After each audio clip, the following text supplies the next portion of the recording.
Today we are going to learn exactly how to wire a flow switch with contactor and overload relay. This overload relay will help protect your water pump against the blockage. So let's begin the connection.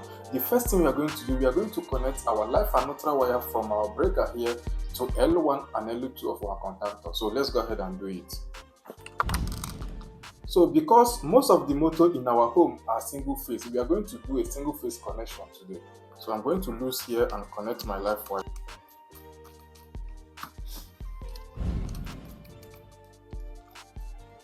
And now we are going to connect our neutral wire from our breaker to L2 of our contactor. So go ahead and do it. So now we are done with the input. So what we are going to do now is we are going to connect, because I don't have a water pump available here, we are going to use this bulb to test run our connection.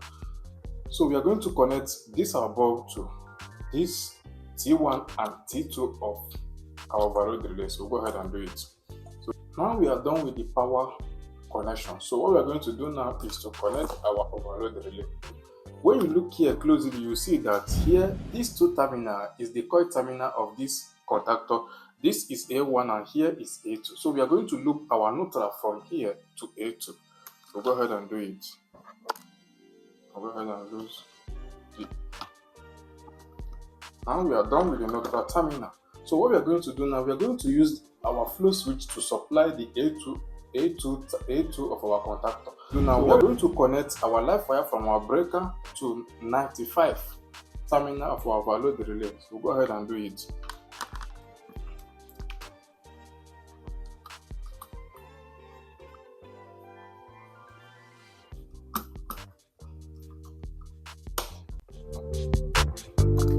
Now the overload relay, this is the third terminal of the black wire is the live wire, the common wire of this flow switch, and the blue wire is the normally open wire. So what we're going to use is black wire and blue wire. So what I will do now is I'm going to connect this black wire to 96 terminal for overload relay.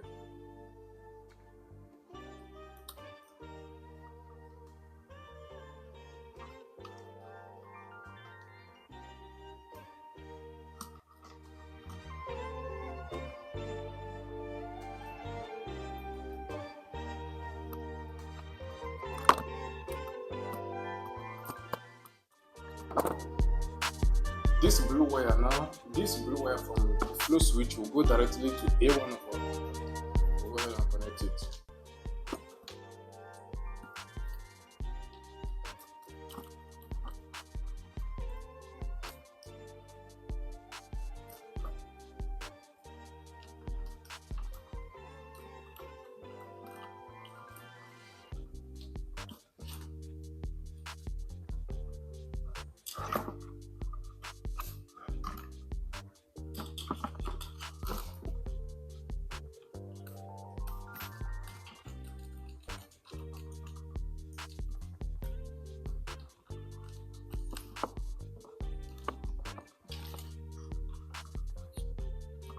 So here is the wire, and I'm going to join it with this blue wire of our overload of our flow switch.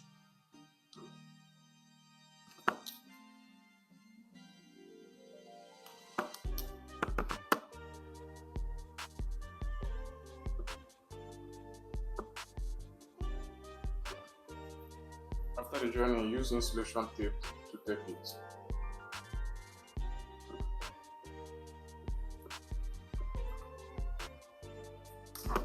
And we are done with the connection, so go ahead and test right now.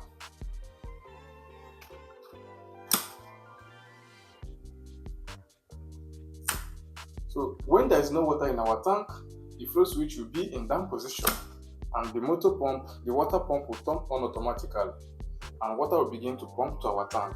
And when our tank filled up, the flow switch will be in up position and the water pump will turn off automatically. See it? So thanks so much for watching, and if you find this video helpful, please subscribe to my channel and follow for more.